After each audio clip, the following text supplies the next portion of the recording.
తాకట్లో ఉన్న మీ బంగారాన్ని విడిపించి ఆ రోజు ఆన్లైన్ రేటుకి కొంటాం. Sharma gold company. ఓం శ్రీ గురుభ్యో నమః. ఓం శ్రీ మాత్రే నమః. ముందుగా మా ప్రేక్షకులందరికీ కూడా పరాభవ నామ సంవత్సర శుభాకాంక్షలు.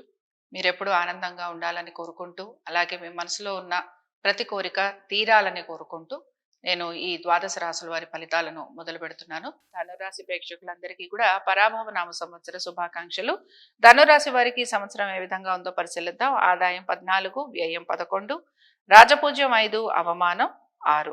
సో వీటిల్లో ముఖ్యంగా గమనించాల్సిన విషయం ఏమిటంటే ధనురాశి వారికి మాత్రం గురువు ఇప్పుడు సప్తమంలో సంచరిస్తున్నారు. కానీ జూన్ 2, 2026 నుంచి అక్టోబర్ 30, 2026 వరకు వీరికి అష్టమంలో సంచరిస్తారు. అక్టోబర్ 31, 2026 నుంచి జనవరి 25, 2027 వరకు వీరికి భాగ్యాల్లో సంచరించబోతున్నారు.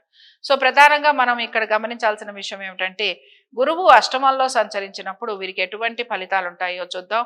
ప్రయాణాలలో చాలా వరకు అలసిపోవటం, అధిక ధన నష్టం కలగటం, దురదృష్టం ఎక్కువగా ఉండటం, ధనక్షయం ఎక్కువగా ఉండటం, అవమానాలు, నిందలు ఇవన్నీ కూడా ఎక్కువగా కలుగుతుంటాయి. దీంతో పాటు అనారోగ్య సమస్యలు అధికంగా ఉంటాయి.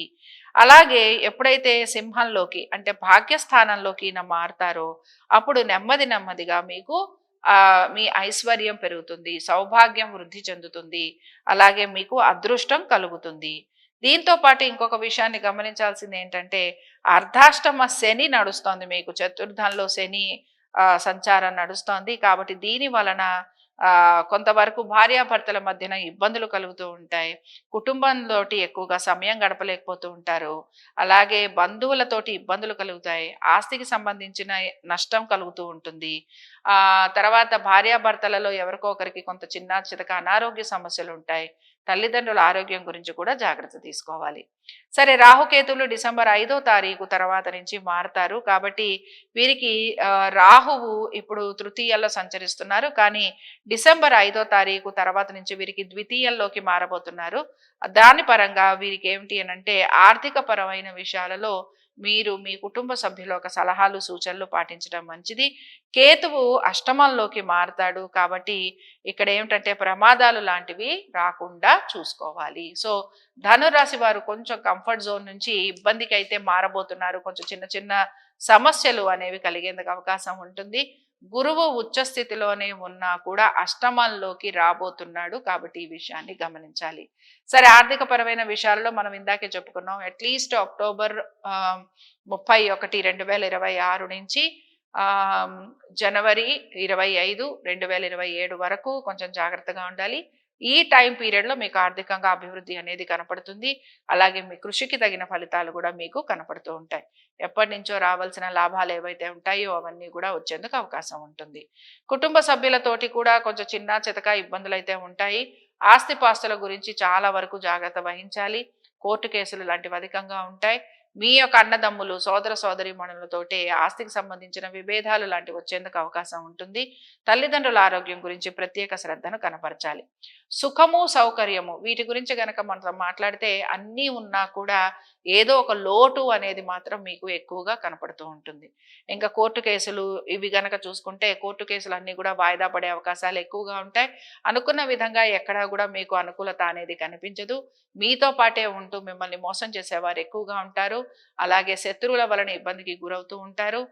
మీరు ఎవరికైతే ఆర్థికంగా వారికి లాభం చేశారో వారు మీకు నష్టాన్ని ఎక్కువగా కలిగిస్తూ ఉంటారు. కాబట్టి ఆరోగ్యపరంగా ఇబ్బందులు కూడా ఉంటాయి గనక జాగ్రత్తగా ఉండాలి. వివాహ ప్రయత్నాలలో పెద్దగా ఇక్కడ ఆశించినంత మార్పులు చేర్పులు అయితే ఏమీ లేవు. ఆల్రెడీ వివాహమైన వారు మాత్రం కొంత జాగ్రత్తగా ఉండాలి. కెరియర్ పరంగాను అలాగే వ్యాపార పరంగాను పెద్దగా మార్పులు అయితే గోచరించడం లేదు. ఉన్న ఉద్యోగాన్ని, ఉన్న వ్యాపారాన్ని నెమ్మదిగా నిలబెట్టుకుంటూ ముందుకు సాగేందుకు ప్రయత్నించాలి. సరే, మరి ఇంకా ఈ రాశి వారికి ఈ సంవత్సరం ఎటువంటి గ్రహ ప్రభావం వలన మీరు ఎక్కువగా పాజిటివ్ అండ్ నెగటివ్ వైపు ఉంటారో చూద్దాం. గురుగ్రహ ప్రభావం వలన జ్ఞానము, ఆధ్యాత్మిక చింతన, గురువుల సేవ, తల్లిదండ్రులకి సేవ చేయటము, ఏ పైనైనా సరే కొంచెం మంచి పనులకి, మీ ఆర్థిక పరమైన విషయాలు అంటే మీ ఆర్థికంగా మీరు ఆర్థికంగా ఎదుగుతూ ఉంటారు గనక అందులో కూడా మీరు నలుగురికి సహాయం చేయడానికి ఎక్కువగా మీరు ప్రయత్నం చేస్తూ ఉంటారు. సో మీ కర్మలను మీరు చక్కగా ఇంప్రూవ్ చేసుకుంటూ ఉంటారనమాట. అందుకని ఏంటంటే దీన్ని మనం పాజిటివ్‌గా తీసుకోవచ్చు. అలాగే ఇక్కడ బేసిక్‌గా ఏంటి అనంటే ధర్మాన్ని పాటించడానికి మీరు ఎక్కువగా ప్రయత్నం అనేది చేస్తూ ఉంటారు. బట్ ఇక్కడ మళ్ళీ గమనించండి. జూన్ 2 నుంచి అక్టోబర్ వరకు ఒక స్ట్రగుల్ ఉంటే, అక్టోబర్ నుంచి జనవరి వరకు మనం మాట్లాడుకున్నాం. కాబట్టి ఈ సంవత్సరం మీకు ముఖ్యమైన విషయం ఏమిటి అంటే మీరు ధర్మంగా, న్యాయంగా, ధర్మబద్ధంగా ఉండడానికి ఎక్కువగా మీరు ప్రయత్నం అనేది చేస్తూ ఉంటారు. చెయ్యాలని కూడా చెప్పుకుంటున్నాం. సరే, ఇంకా తర్వాత విషయం ఏమిటో చూద్దాం. ఇంకా బేసిక్‌గా ఇక్కడ మీకు కలిసొచ్చే లక్కీ కలర్స్ ఏమిటి అనంటే పసుపు రంగు మీకు కలిసొస్తుంది. అలాగే మీకు బంగారు రంగు కూడా కలిసొస్తుంది. జెమ్ స్టోన్స్‌లో మీకు యెల్లో సఫైర్, పుష్యరాగం, కనక పుష్యరాగం బావుంటుంది. లక్కీ డేస్‌లో మీకు గురువారం కలిసొస్తుంది. ఇవి ధనురాశి వారి ఫలితాలు.